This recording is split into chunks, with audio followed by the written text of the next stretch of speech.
हरदोई में mini truck ने 3 मजदूरों को कुचला। हादसे में 3 मजदूरों की मौत। कोल्ड स्टोरेज से मजदूरी करके घर जा रहे थे मजदूर। ललितपुर में अवैध शराब कारोबारियों के ठिकानों पर छापा। पुलिस और आबकारी विभाग ने की कार्रवाई। 5000 लीटर लाहन को किया नष्ट।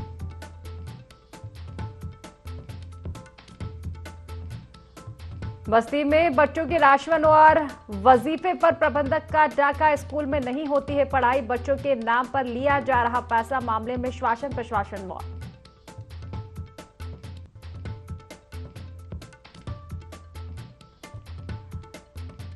बुंदेलखंड के हमीरपुर को मिला पहला सरकारी राशन वितरण भवन। पहली बार किया राशन वितरण। स्थानीय ग्रामीणों में दौड़ी खुशी की लहर।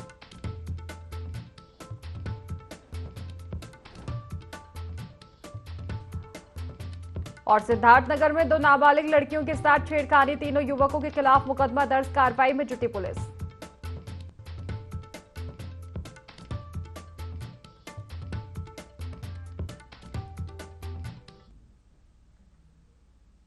नमस्कार, IND24 देख रहे हैं आप और मैं हूं आपके साथ खुशी व्यास। चले रुक कर लेते हैं खास खबर की ओर। हरदोई से हम आपको बता दें, जहां स्टेट हाईवे पर भाजपा नेता धरने पर बैठे हैं। भाजपा सांसद जयप्रकाश रावत भी पहुंचे हैं मौके पर। पूर्व जिला अध्यक्ष विद्याराम वर्मा की पत्नी की मौत के बाद नेताओं में आक्रोश है। सिटी मजिस्ट्रेट पर FIR की मांग की गई है।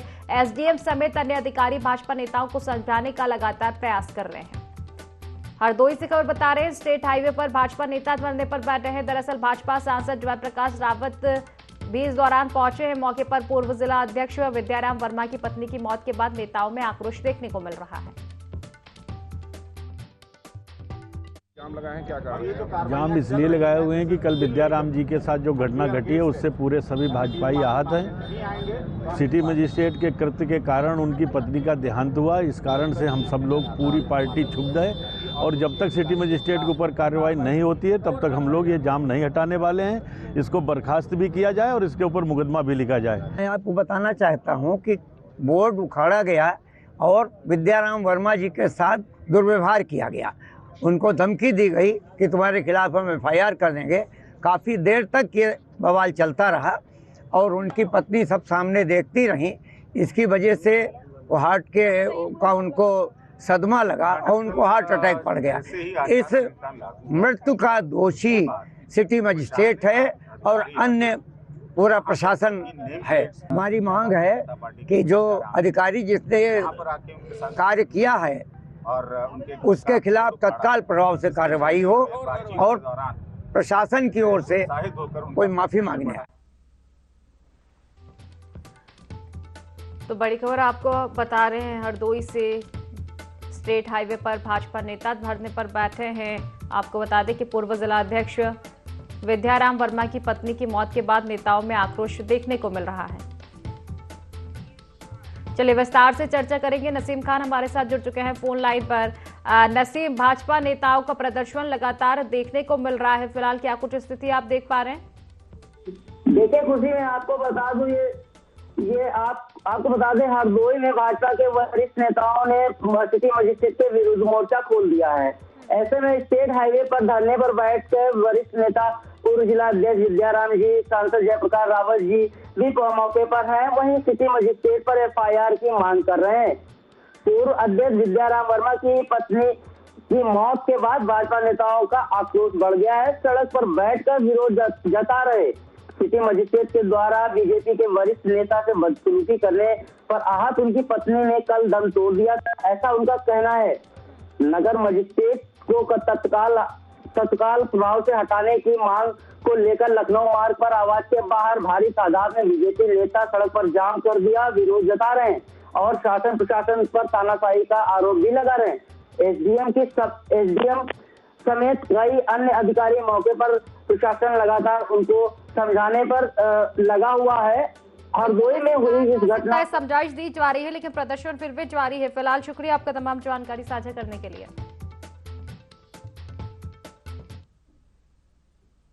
चलिए हमीरपुर से अब आपको खबर बता दें, बुंदेलखंड के हमीरपुर को पहला सरकारी राशन वितरण भवन मिला है। सरकारी भवन में पहली बार राशन वितरण किया गया है। CCTV कैमरों की निगरानी में राशन वितरण किया गया। ग्राम प्रधान ने मनरेगा योजना से राशन वितरण भवन तैयार कराया। स्थानीय ग्रामीणों में अब खुशी की लहर है। सुमेरपुर विकासखंड क्षेत्र के विधोखर मेंदनी का ये पूरा मामला बताया जा रहा है। तो बुंदेलखंड के हमीरपुर को पहला सरकारी राशन वितरण भवन मिला है। सरकारी भवन में पहली बार राशन वितरण भी किया गया है। जो राशन की दुकान है, उचित दर दुकान या जन सुविधा केंद्र यहाँ पे विधोखर मेदनी में बन के मनरेगा से तैयार हुआ है। जो सरकारी भवन है, इसका मुख्य उद्देश्य है सरकार का कि जो यहाँ पे ग्रामीण है, जो राशन कार्ड धारक हैं, उनको समय से और सही तरीके से राशन वितरण किया जा सके, इसको यहाँ पे संचालित किया गया है। और ये जो दुकान है, बुंदेलखंड में प्रथम दुकान यहाँ पे संचालित हुई है, जो कि ग्रामीणों को और यहाँ के लोगों को सुविधाजनक यहाँ पे कार्य किया जा रहा है। तो देखिए, ग्रामीणों में काफी खुशी की लहर है। लंबे समय से मांग उठ रही थी राशन वितरण भवन की, जो कि अब पूरी हो चुके हैं।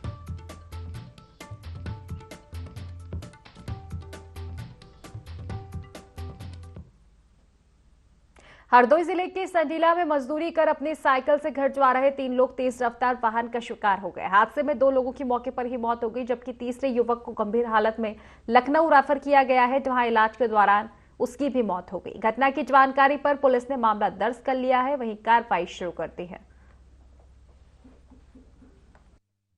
अवगत कराना है कि कल शाम संडीला थाना क्षेत्र में संडीला उन्नाव मार्ग पर एक अनियंत्रित डीसीएम द्वारा साइकिल सवारों को कुचल दिया गया था, जिसमें 2 की मौके पर मृत्यु हो गई थी।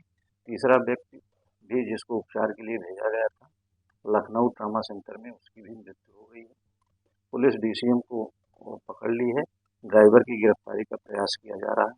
पुलिस विधिक कार्रवाई कर रही है। आगामी लोकसभा चुनाव के मद्देनजर ललितपुर पुलिस अवैध शराब कारोबारियों के ठिकानों पर छापामार कार्रवाई कर रही है। ग्राम खटवार के कबूतरा ढेरा पर पुलिस ने 5000 लीटर लहन को नष्ट करते हुए बड़ी संख्या में अवैध शराब को बरामद किया है।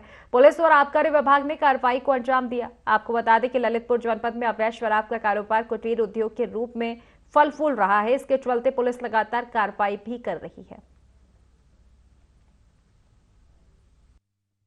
पुलिस अधीक्षक महोदय के आदेशानुसार आज मैं क्षेत्राधिकारी और आबकारी टीम के साथ संयुक्त रूप से कोतवाली थाना अंतर्गत घटवार कबूतरा डेरा पर दबिश दी गई, जिसमें बनती हुई शराब की भट्ठी पकड़ी गई है, जिसमें 570 लीटर के करीब शराब बरामद की गई और लगभग 5000 से अधिक लीटर के आसपास लहन नष्ट की गई है। मौके से 2 अभियुक्त गिरफ्तार किए गए हैं, जिन पर अग्रेतर विधिक कार्रवाई अमल में लाई जा रही है। बस्ती जनपद के मुनरेरवा थाना क्षेत्र के निवासी अंकुर अग्रहरी सरयू नदी के नौरहनी घाट पर अपने दोस्तों के साथ स्नान करने के लिए गया था। स्नान करते समय अंकुर का पैर फिसला और गहरे पानी में वो चला गया। अंकुर को डूबता देख आसपास के लोगों ने शोर मचवाया। जब तक अंकुर के पास लोग पहुंचते, तब तक अंकुर नदी की धारा में समा गया। स्थानीय लोगों से सूचना मिलने पर पुलिस भी मौके पर पहुंची है। पुलिस ने ग्रामीण गोताखोरों की मदद से अंकुर के शव को नदी से बाहर निकलवाया है।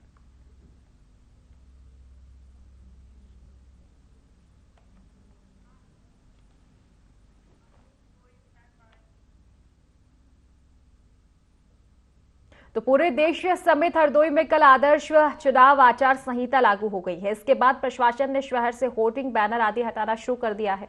इस समय विवाद हो गया, जिसमें नगर मजिस्ट्रेट और पूर्व अध्यक्ष में बहस हो गई, जिस पर सिटी मजिस्ट्रेट ने मुकदमा लिखवाने की बात कही है। इसके बाद पूर्व अध्यक्ष की पत्नी को सदमा लगा और उनकी मौत हो गई। नहाने गई थी तो एकदम मैंने देखा कमरे में तो चाय बहू लेके बना के दोबारा लेके आ गई।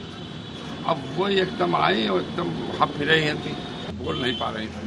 तो हमने जब देखा उनके शरीर छू के देखा तो देखा बिल्कुल ठंडा जैसा लग रहा है। प्रशासन की निकष्टता से और सिटी मजिस्ट्रेट की नीचता से उनको ब्लड प्रेशर पड़ा है। मैं बिल्कुल श्योर हूँ इस मामले में।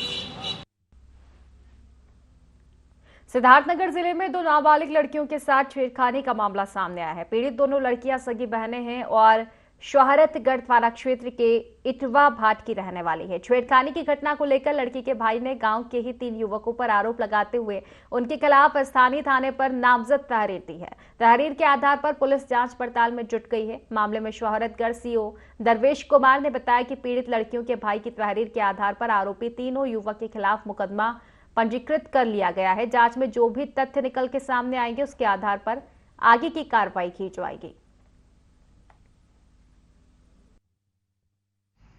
आज दिनांक 17/3/2024 को थाना शोहरतगढ़ पर सूचना मिली कि थाना के अंतर्गत पड़ने वाले गांव इटवा भाट में शाम करीब 8 बजे 2 नाबालिग बच्चियां शौच के लिए बाहर गई थीं। गांव के रहने वाले 3 युवकों के द्वारा उनके साथ छेड़खानी की गई। इस सूचना पर थाना शोहरतगढ़ पर मुकदमा अपराध संख्या 57/24 अंतर्गत धारा 354 खा IPC 506 IPC और 7/8 पॉक्सो एक्ट दर्ज किया गया है। आरोपी तीनों युवकों को पुलिस द्वारा हिरासत में ले लिया गया है।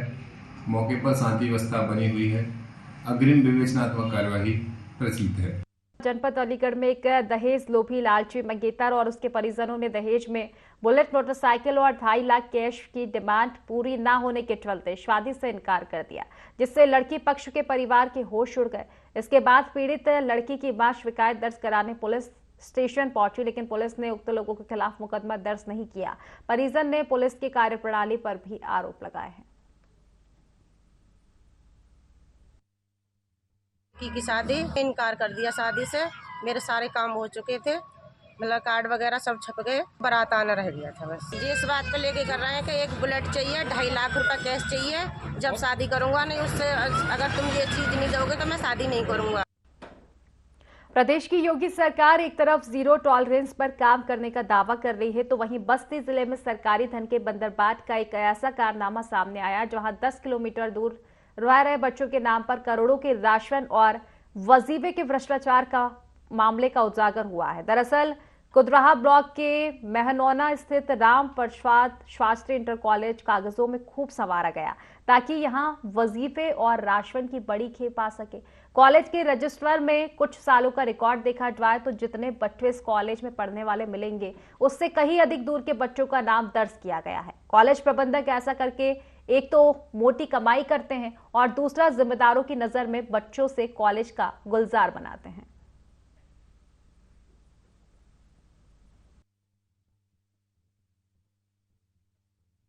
हमारा नाम लालजी पाल है, ग्राम महनौना के रहने वाले हैं। हमारे यहाँ का स्कूल राम प्रसाद शास्त्री स्मारक विद्यालय चल रहा था। अभी उसमें न तो छात्र हैं न ही अध्यापक हैं। यह विद्यालय लगभग 3-4 साल से तो बंद ही पड़ा है। न छात्र हैं न मास्टर हैं। दूसरे स्कूल के लड़कों का नामांकन करके यहाँ का काम चल रहा है। हमारे संज्ञान में राशन घोटाले की बात नहीं आई थी, तो उसमें हम प्रयास कर रहे हैं कि और अच्छा किया जाए।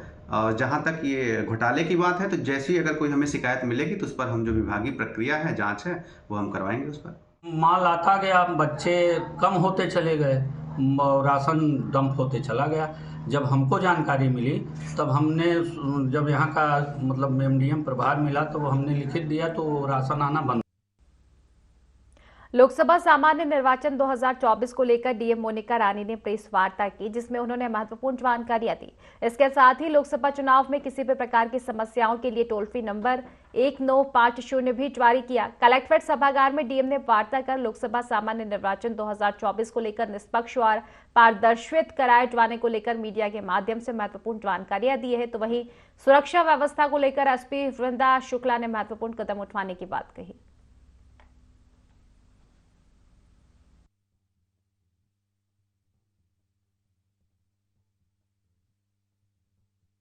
आदर्श आचार संहिता जो लागू हो गई है, हमारी जितनी भी FST की टीम थी, SST की टीम थी, BST टीम थी, BVT टीम थी, उनका गठन हो गया है और उन्होंने मौके पे काम करना भी शुरू कर दिया है। इसके अलावा जितने नगर पालिका का क्षेत्र है या ग्रामीण क्षेत्र है, वहाँ से पोस्टर बैनर इत्यादि हटवाने का कार्य युद्ध स्तर पर कर लिया गया है। और इसके साथ साथ जहाँ पे भी नारे वगैरह लिखे हुए हैं उनको व्हाइट वॉश भी करवाया जा रहा है। हमारे जितने भी अंतर्राष्ट्रीय बैनर बैरियर्स हैं जिनकी संख्या 13 है, और जो अंतर जनपदीय बैरियर्स हैं 26 उसकी संख्या है, वो सभी 24 घंटे क्रियाशील कर दिए गए हैं। वहाँ पुलिसकर्मी तैनात कर दिए गए हैं तथा वहाँ पे CCTVs भी लगा दिए गए हैं ताकि प्रभावी रूप से जो वाहन हैं, व्यक्ति हैं, गुजर रहे हैं, उनकी चेकिंग हो सके और किसी भी प्रकार की ऐसी वस्तु को ना आने दिया जाए जो कि निर्वाचन प्रक्रिया की जो शुद्धता है उसको कलंकित कर सके। शहरों क्या दो सरहदों की दूरी भी खत्म हो सकती है। दरअसल हम बात कर रहे हैं फैजा की। फैजा ईरान की रहने वाली है, जिन्हें भारत के रहने वाले दिवाकर कुमार से प्यार हो गया। आपको बता दें कि दिवाकर पेशे से एक यूट्यूबर है और इन दोनों लोगों की मुलाकात इंटरनेट से हुई थी। पहले दोस्ती हुई, फिर दोनों में प्यार हो गया। फैजा अपने पिता के साथ दिवाकर से मिलने के लिए 20 दिन के टूरिस्ट वीजा पर भारत आई और दोनों ने परिवारों की रजामंदी से सगाई की। दोनों का कहना है कि वह पहले कानूनी प्रक्रिया पूरी करेंगे, उसके बाद शादी के बंधन में बंध जाएंगे।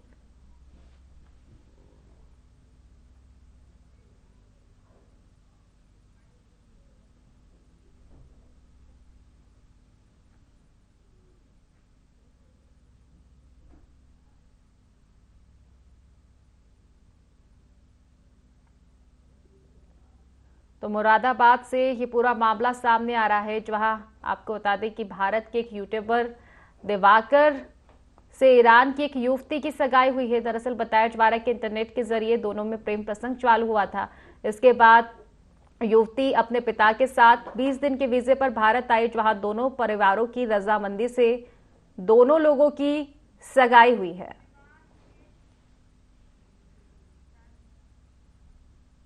तो कानपुर के अवर हेल्पिंग हैंड फाउंडेशन और अखिल भारतीय वैश्य महासंगठन ने हर वर्ष की तरह इस वर्ष भी सामूहिक विवाह का आयोजन करवाया, जिसमें उन्होंने राम जानकी विवाह के तर्ज पर 7 अनाथ कन्याओं का विवाह संपन्न करवाया। विवाह में श्री रामलला की भी पूजा अर्चना की गई। आपको बता दें कि कार्यक्रम का अग्रसेन भवन के ब्लॉक किदवई नगर में किया गया, जहां 7 दूल्हों को रथों पर निकाला गया। साथ ही संस्था के पदाधिकारी और सदस्यों ने कन्यादान के साथ उपहार स्वरूप संपूर्ण गृहस्थी का सम्मान भी दिया।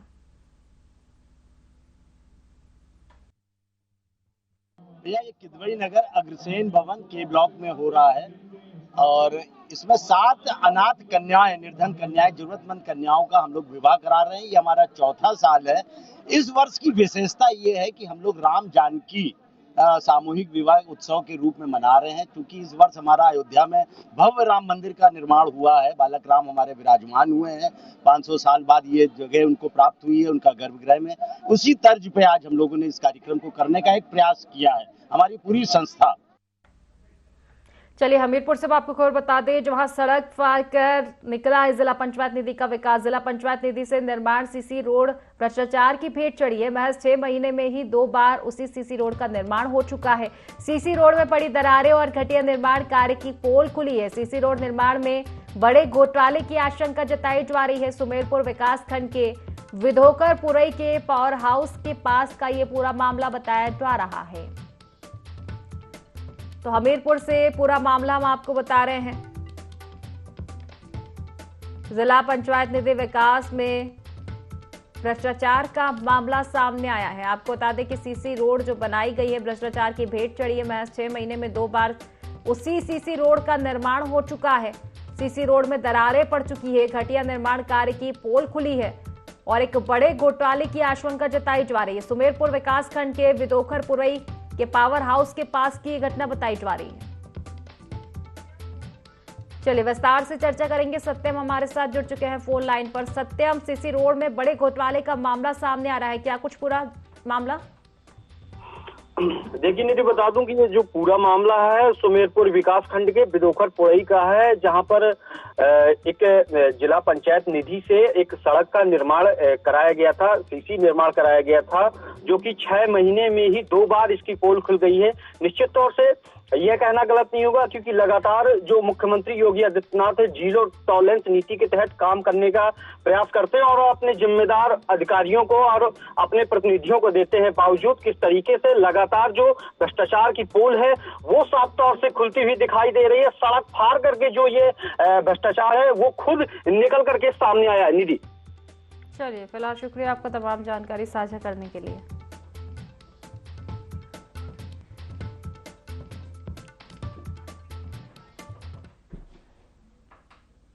चलिए सिद्धार्थनगर से आपको खबर बता दें, 21 वर्षीय युवती का शव मिला है। घर में दुपट्टे से लटकता हुआ युवती का शव मिला। शोहरतगढ़ थाना क्षेत्र के करहिया गांव का ये मामला बताया जा रहा है। सिद्धार्थनगर से खबर बता दें, 21 वर्षीय युवती का शव मिला। घर में दुपट्टे से लटकता हुआ युवती का शव मिला है। शोहरतगढ़ थाना क्षेत्र के करहिया गांव का ये पूरा मामला बताया जा रहा है। सिद्धार्थनगर से ये मामला सामने आ रहा है। 21 वर्षीय युवती का शव मिला। तो देखिए, घर में ही दुपट्टे से लटकता हुआ शव मिला है युवती का। शोहरतगढ़ थाना क्षेत्र के करहिया गांव का ये मामला बताया जा रहा है।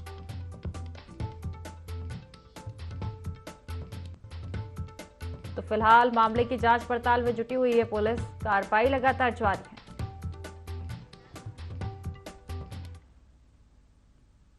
मुरादाबाद जनपद की ग्राम पंचायत खाईखेड़ा ईंट में ठेकेदार ने मजदूर की पत्नी के साथ मारपीट की। इसका वीडियो सोशल मीडिया पर जमकर वायरल हो रहा है। रामपुर के रहने वाले बाबू पत्नी के साथ भट्टे पर काम करने के लिए आए थे। बाबू ने बताया कि वह पिछले 6 साल से इसी भट्टे पर काम कर चुके हैं। इस बार भट्टे पर आने से पहले बाबू ने ठेकेदार से पैसे लिए थे और एक व्यक्ति को भी पैसे दिलवाए थे। इसके बाद दोनों लोग खाईखेड़ा में भट्टे पर काम करने के लिए आ गए। ठेकेदार लईक अहमद ने दोनों मजदूरों की मोटरसाइकिल छीन ली और कहने लगे कि तुम लोग यहां से जाओ और मेरे पैसे वापस कर दो, और मारपीट भी की। प्रार्थी बाबू ने मुंडवा पांडे थाने में लिखित में तहरीर देकर इंसाफ की गुहार लगाई है।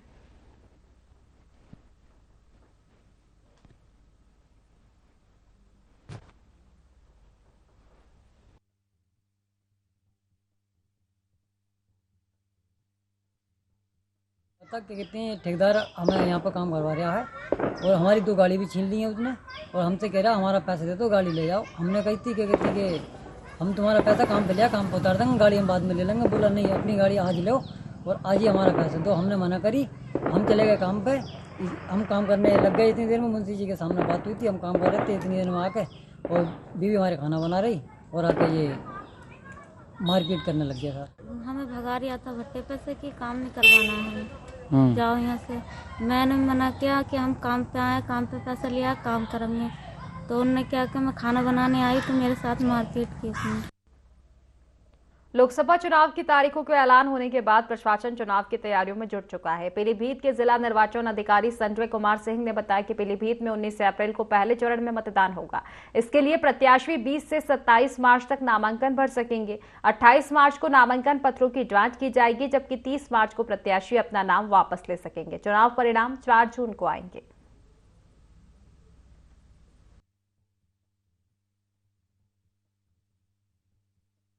विधानसभाओं को लेकर कॉन्स्टिट्यूट होती है, जिसमें एक बहेड़ी बरेली की है और 4 जो है 127 पीलीभीत है, 128 बरखेड़ा है, 129 पूरनपुर है और 130 बीसलपुर है। इस बार हम लोगों ने जो व्यवस्था कर रखी है, प्रत्येक विधानसभा वार हम 10-10 मॉडल बूथ बनाएंगे और हम चुनाव निष्पक्ष और शांतिपूर्ण ढंग से कराएंगे। तो फिलहाल की खास खबरों में बस इतना ही। आप बने रहिए IND24 के साथ। नमस्कार।